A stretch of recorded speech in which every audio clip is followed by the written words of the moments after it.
Columbus was funded by the Queen with one thing in mind: to find new trade routes to India, China, and Japan.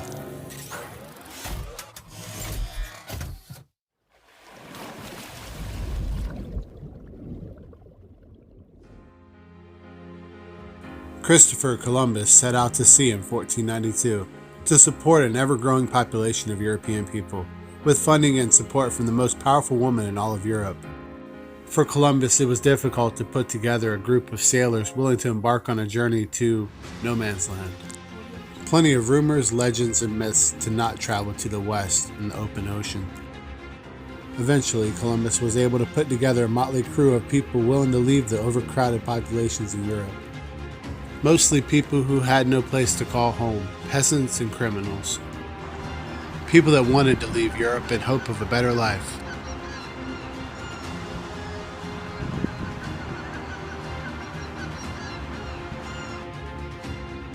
Eventually found an island full of things nobody he knew had ever seen.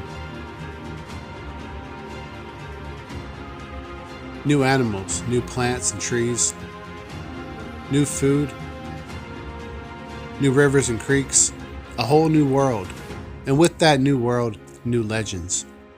Columbus had a mermaid sighting of his own. He sees 3 mermaids and describes them as not half as beautiful as they're painted. Little did he know that this encounter was actually the first reports of manatees, and that this new land he discovered was just the tip of an iceberg, and he was right on the edge of discovering 2 massive continents 10 times greater than Europe. Mermaid sightings, when they weren't completely made up, were most likely manatees, dugongs, or stellar sea cows, which became extinct in the 1760s due to overhunting.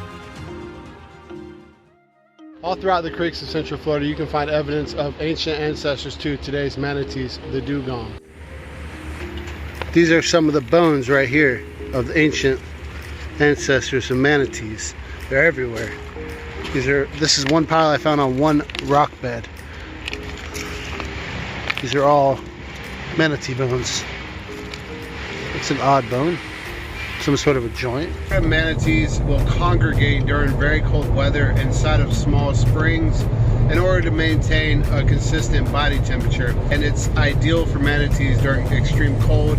So we're en route. We're already almost an hour into our journey down to Three Sisters State Park, an area known for massive congregations of manatees. And we're going to do our best to photograph and film these manatees to really illustrate the beauty of these amazing sea cows.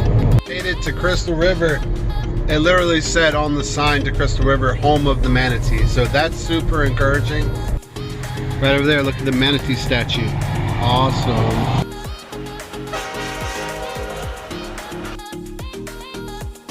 Manatees.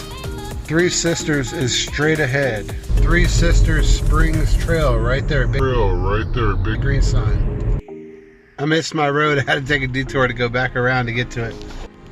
National Wildlife Refuge.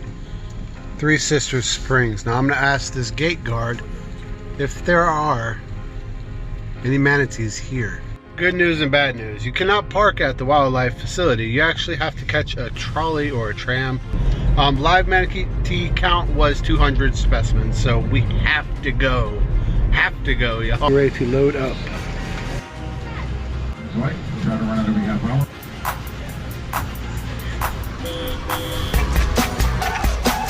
Alright, we made it to Three Sister Springs, and the manatees are right over there.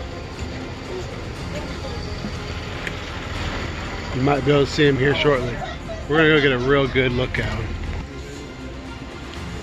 So from this view, it looks like I can already see roughly 20 right in this area.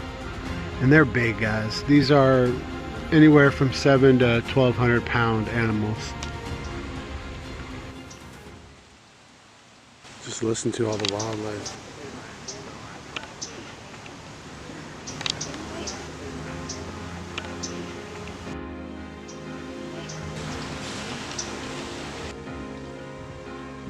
Manatees are slow-moving, large aquatic mammals with human-like eyes and a rudder-like tail.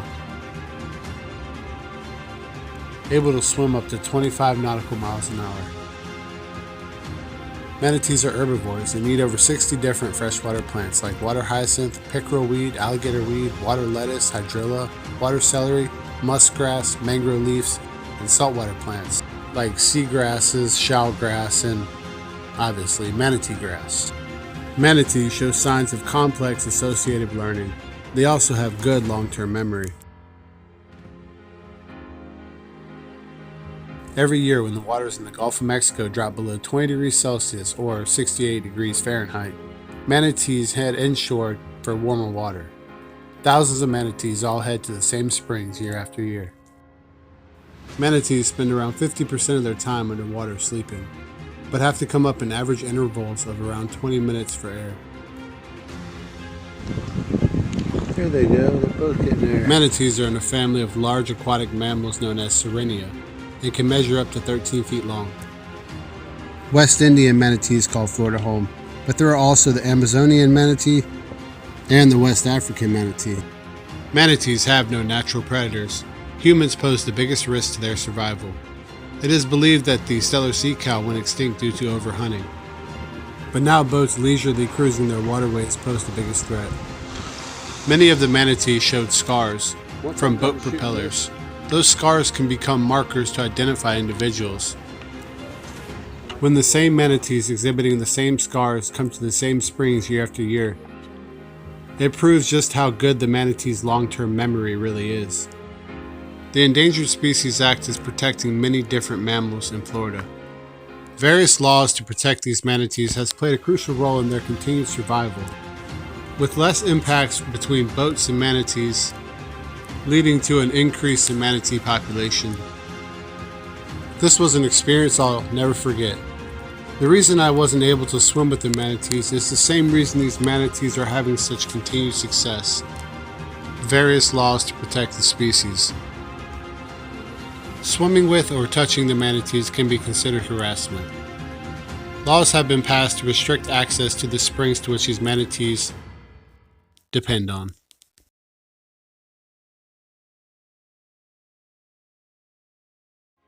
If you like the content in this video, be sure you hit that like button. It really helps a lot. And make sure you subscribe to be notified when we upload future videos. By tapping the bell notification and selecting all notifications, you'll be notified when I upload new videos. Thanks for watching this video. I'm your host Alex, the Florida Wildlife Guy.